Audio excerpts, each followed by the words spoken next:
오늘 본문의 내용은요, 아브라함의 일생의 마지막에 관한 이야기입니다. 아브라함이 12장에서 부름을 받고 25장에 와서 죽음으로 끝이 납니다. 그의 생애를 요약하면 우리가 잘 알듯이 75세에 부름을 받았고요. 75세 이전엔 어떤 일을 했는지 성경이 기록하지 않습니다. 큰 민족을 이루고 창대하게 돼서 천하만민이 너를 통해 복을 받게 하겠다라고 하나님이 아브라함을 75세에 불러내셨죠. 그래서 아브라함은 자기 고향을 떠나 낯선 땅에서 나그네의 삶을 삽니다. 그러던 중에 75세에 부름받고 100세에 약속의 자녀였던 이삭을 출생하고요. 137세에 10년 젊은 아내였던 사라와 사별을 하게 됩니다. 그리고 3년 뒤 140세 때 이삭을 결혼시킵니다. 이삭의 나이 40입니다. 그리고 160세, 20년이 지난 후에 에서와 야곱 쌍둥이 손주를 보게 돼요. 그래서 3대가 한 집에 삽니다. 그리고 두 쌍둥이 손주를 본 후에 오늘 성경에 있는 대로 15년을 더 살고 175세에 생을 마감합니다. 그러니까 75세에 부름받고 175세에 죽었으니까요. 하나님의 부름을 받고 살아간 나이는 100년입니다.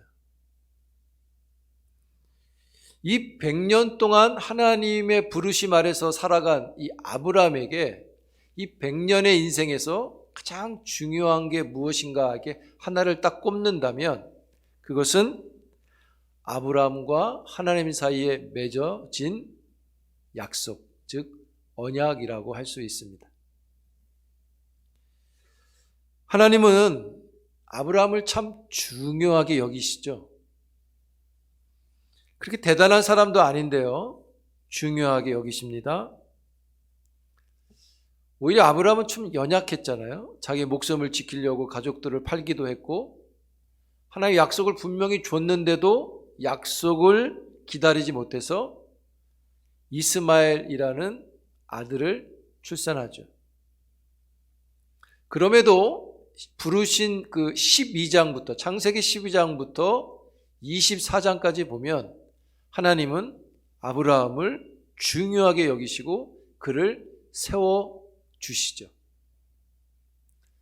그렇게 중요한 사람 아닌 것 같은데도 하나님이 중요하게 세워오시는 것은 아브라함 때문이라기보다는 아브라함을 부르신 하나님의 약속 때문입니다. 아브라함을 기적은 일으키거나요, 사람을 살리거나 성전을 짓듯 큰 건물을 짓는 그런 업적이 없어요. 그럼에도 하나님은 아브라함을 믿음의 조상으로 세우십니다.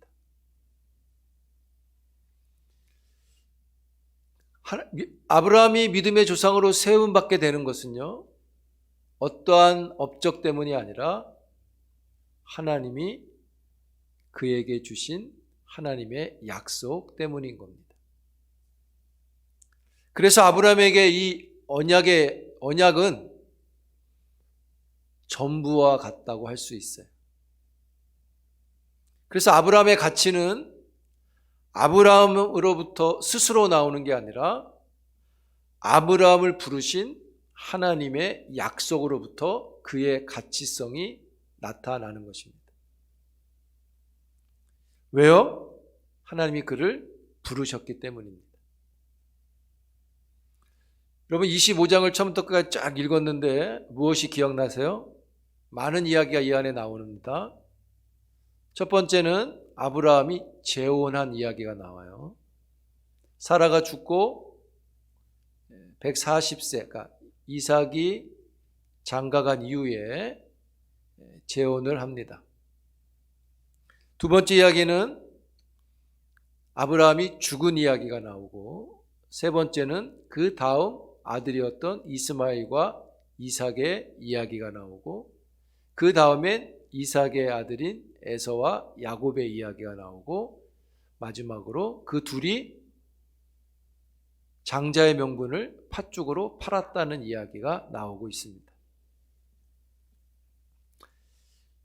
말씀드렸듯이 이삭이 재혼을 했습니다. 140세가 넘어서 재혼했어요. 구드라라고 하는 여자와 결혼을 했다고 오늘 소개하죠.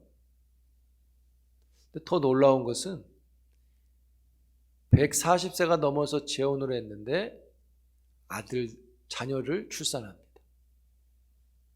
2절에 보시면 아브라함이 재혼 후에 낳은 아들이 6명이에요. 그리고 3절, 4절에 보면 이 6명의 아들로부터 그의 후손들이 10명 소개되어집니다. 여러분, 그의 이 자녀들과 후손들 이름을 소개하고 있는데, 귀에 익은 이름을 찾아본다면 2절에 수아라는 이름이 나오죠. 수아. 수아하면 생각나는 이름 있습니까? 성경에서? 욥의 세 친구 중 한 명이었던 수아 사람 빌닷이라고 나오죠. 이 수아 사람 빌닷이 한 말이 있습니다. 유명한 말. 내 시작은 미약하지만 내 나중은 창대하리라라고 말한 사람이 수아 사람 빌닷이에요. 이 사람이 아브라함의 후손으로부터 나온 거죠. 그리고 또 3절에 보면 스바라는 이름이 나옵니다. 스바. 누가 기억되죠? 스바 여왕. 솔로몬의 명성을 듣고 싶어서, 지혜를 보고 싶어서 직접 찾아왔던 여왕, 스바 여왕도 역시 이 후손 중에 있다고 보는 것입니다. 그래서 이렇게 자녀들의 이름을 알려주는 것은 아브라함에게 주셨던 부르신 약속이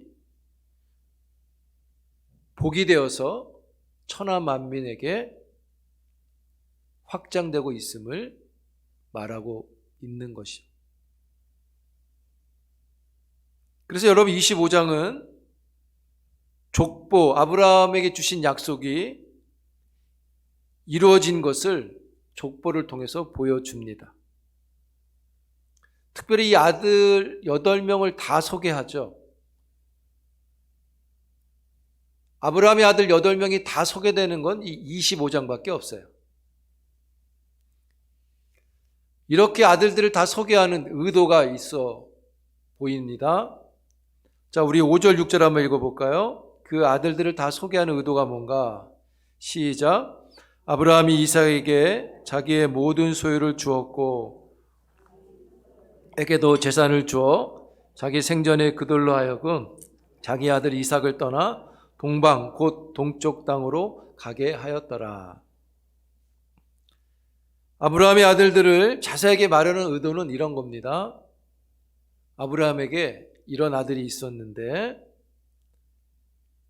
아브라함은 자기의 모든 것을 이삭에게 주었고 또 이삭의 주변에 있는 자기 다른 아들들을 멀리 보냈다. 그래서 많은 자식들이 있지만 하나님의 약속은 이삭한테 있다, 이런 얘기를 하고 있는 겁니다. 그래서요, 아브라함은 죽어도, 아브라함이 죽지만 하나님의 약속은 살아있다, 이 말을 하는 것이죠. 누구에게 살아있습니까? 예, 이삭한테 있다는 거예요. 여러 아들들한테 다 그 약속을 살려줘도 좋을 텐데 하나님의 약속은 이삭에게 계속된다, 이 말을 하고 있는 거죠. 그래서 여러분, 약속의 사람이 죽어도 하나님의 약속은 살아있다는 것입니다. 할렐루야. 이 참 중요한 거죠. 여러분, 아브라함에게 주신 약속이 계속 이삭을 통해 살아있듯이 예수 그리스도를 통해서 여러분들에게 주신 새 언약도 주를 믿는 여러분들에게 계속 살아있음을 믿습니다. 여러분들이 그 새 언약으로 인해서 사는 것입니다. 은혜를 얻고 있는 거예요. 내게 복을 주어 천하와 만민이 복을 받으리라 아브라함으로부터 끝난 게 아니라 그 아들 이삭으로 또 계속 되어지듯 주 예수를 믿으라 너와 구원을 얻고 복을 받으리라 하신 말씀이 우리에게도 계속 있는 것이죠. 할렐루야. 이 하나님의 약속이 계속 되는 데 있어서 전제는, 그 아들에게 계속되는 전제는 아브라함이 죽어야 가능한 것이죠. 8절 한번 읽어볼까요? 다 같이 시작. 그의 나이가 높고 늙어서 기운이 다하여 죽어 자기 열조에게로 돌아가매. 하나님의 약속이 그의 후손인 이삭에게 계속되기 위해서 아버지가 죽습니다. 오늘 성경은 뭐라 그랬냐면 나이가 높고 늙어서 기운이 다하여 죽어 자기 열조에게로 갔다. 죽음을 열조에게로 갔다고 표현합니다. 아브라함한테만 붙여놨어요. 이게 어떤 의미를 갖고 있냐면 여기 나이가 높고 라고 되어 있어요. 나이가 높고, 나이가 많고 이렇게 의미로 보게 되는데 이 높고란 뜻은, 기록된 히브리어의 뜻은 좋다 이런 뜻입니다. 좋다, 굿 이런 의미를 갖고 있어요. 그리고 나이가 높고 또 뭐라 그랬습니까? 늙어서, 이 말은 만족하다 이런 의미를 갖고 있어요. 특별히 배가 불러서 더 이상 안 먹어도 되는 꽉 찬 상태를 가리키는 단어예요. 그래서 나이가 높고 늙어서 기운이 없어 죽었다, 기운이 다하여라고 되어 있잖아요. 기운이 다하여 죽었다. 이 말은 이런 뜻입니다.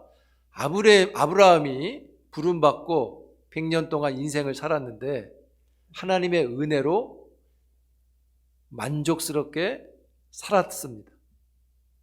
그런데 그의 마지막 죽음도 만족스러운 죽음이었다 이런 뜻이에요. 여러분, 땅에 머무는 동안 아브라함이 하나님의 은혜로 살았잖아요. 그런데 죽음도 그의 생의 마지막에 그가 하나님께 받은 복이었다 이런 말을 하고 있는 겁니다. 그래서 아까 말했죠. 만족한 죽음이었다, 좋은 죽음이었다 이런 말인데, 이 뜻을 NIV 영어 성경은 이렇게 기록해요. 아브라함이 그의 마지막 숨을 쉬고 죽었다.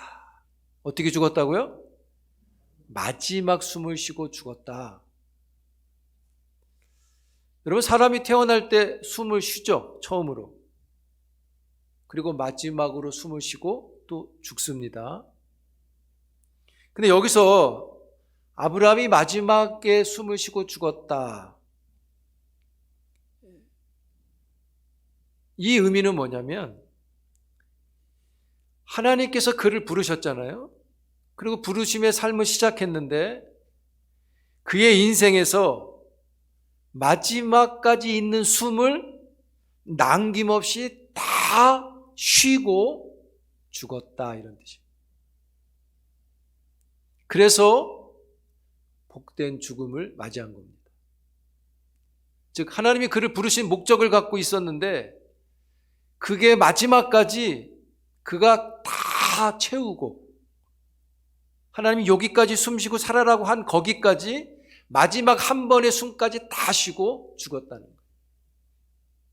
아주 복된, 하나님의 약속 아래서는 굉장히 복된 죽음인 것이죠. 사랑하는 성도 여러분, 이러한 생의 마지막이 있기를 기도하시기 바랍니다. 그냥 내가 죽게 되어서 숨을 멈추는 게 아니라 인생을 다 살아내서 마지막 숨을 쉬고 죽는 인생, 그런 생이 되기를 기도하는 거죠. 그래서 지혜로운 성도는 살기만을 위해서 기도하는 게 아니라 살다가 마지막 숨을 다 쉬고 죽기를 기도하는 데까지 나갈 수 있는 거죠. 그러니까 우리가 그런 얘기 하죠. 그냥 이렇게 자다가 편안하게 죽는 게 제일 좋은 죽음이다. 그게 가장 복받은 죽음이다. 그것보다 더 복받은 죽음이 있다 한다면 하나님이 허락하신 마지막 한 번의 숨까지 다 쉬고 죽는 것이죠. 우리가 그런 생을 얻기를 축복합니다. 아니, 그런 생의 마감을 하기를 축복해요.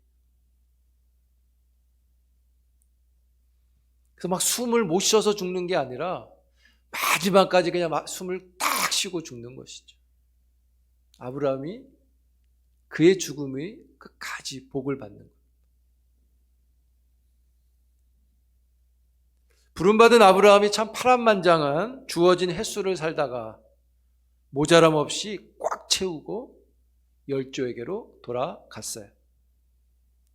여기 열조에게 갔다고 되어 있는데 이 열조는 자기 백성을 가리킵니다. 백성. 그래서 NIV 성경은 이 열조를 피플이라고 번역해놨어요. 백성. 그런데 어떤 백성이냐면 흩어져 있는 백성이 아니라 이렇게 모여 있는 백성이라고 번역해놨습니다. 그래서 열조에게 돌아갔다는 것은요, 오늘 본문대로 본문에 나오죠. 막벨라, 육신적으로는 막벨라 굴에 있는 자기 아내 사라한테 묻힌 곳으로 간 것을 가리키고, 영적으로는 자기 백성들의 모임에 들어간 것을 가리킵니다. 성도 여러분, 주를 믿는 사람들이 죽으면 하나님은 주를 믿었던 사람들을 하나님이 백성들이 있는 곳으로 인도해 가시고 영접해 주시는 겁니다. 그래서 우리도 혹 붙인다면 우리도 열조에게로 가는 것이죠. 남의 백성이 아니라 자기 백성들의 모임으로 들어가는 게 죽음인 것이죠. 그런 까닭에 죽음은 끝난 게 아닙니다. 죽음은 아무것도 없는 게 아닙니다. 죽음은 성도의 존재하는 양식이 세상에서 천국으로 바뀌어지는 것이죠. 천국, 지옥이 어디 있냐고 말하는 사람들이 있죠. 정말 몰라서 하는 말입니다. 천국은 있습니다. 죽으면 가는 곳이 있는 것이죠. 그래서 천국은 소유를 해야 합니다. 천국을 소유하는 일은요, 하나님이 보내신 예수 그리스도를 믿는 일에 있습니다. 아멘. 사랑하는 성도 여러분, 여러분의 믿음이 하나님이 보내신 예수 그리스도로 충만할 수 있기를 축복합니다. 아브라함이 죽었다고 해서요, 하나님의 약속이 없어지는 게 아닙니다. 여러분 11절 한번 읽어볼까요? 우리 같이 읽겠습니다. 시작. 아브라함이 죽은 후에 하나님이 그의 아들 이삭은 부엘라로이 근처에 거주하였더라. 이게 그냥 말씀 같지만 이삭이 복을 받았어요. 근데 이 앞전에도 그랬죠. 아브라함이 모든 것을 이삭에게 주었고, 아브라함이 자기가 받은 모든 걸 준 거예요. 그 안엔 자기가 받은 약속도 있는 거죠. 근데 오늘 11절은 뭐라 그랬습니까? 하나님이 이삭에게 무엇을 주었고 이 말 속에 역시 아버지한테 줬던 그 약속을 너한테 준다는 것이 들어있는 것입니다. 그래서 어디에 거했다고 돼 있어요? 부엘라 라요에 거했다. 이게 약속의 땅입니다. 여러분, 구약시대에 하나님은 직접 부르셨어요. 창세기 우리 1장 2장 볼 때 하나님이 아담아 이렇게 하죠. 아담아. 12장에 와서는 여호와께서 아브라함에게 이르시되 부르시죠. 출애굽기 3장에 보면 여호와께서 모세야 모세야 부르십니다. 이사야 43장에 보면 하나님이 내가 너를 지명하여 불렀다라고 이렇게 하시죠. 근데 반면에 신약 시대의 하나님의 부르심은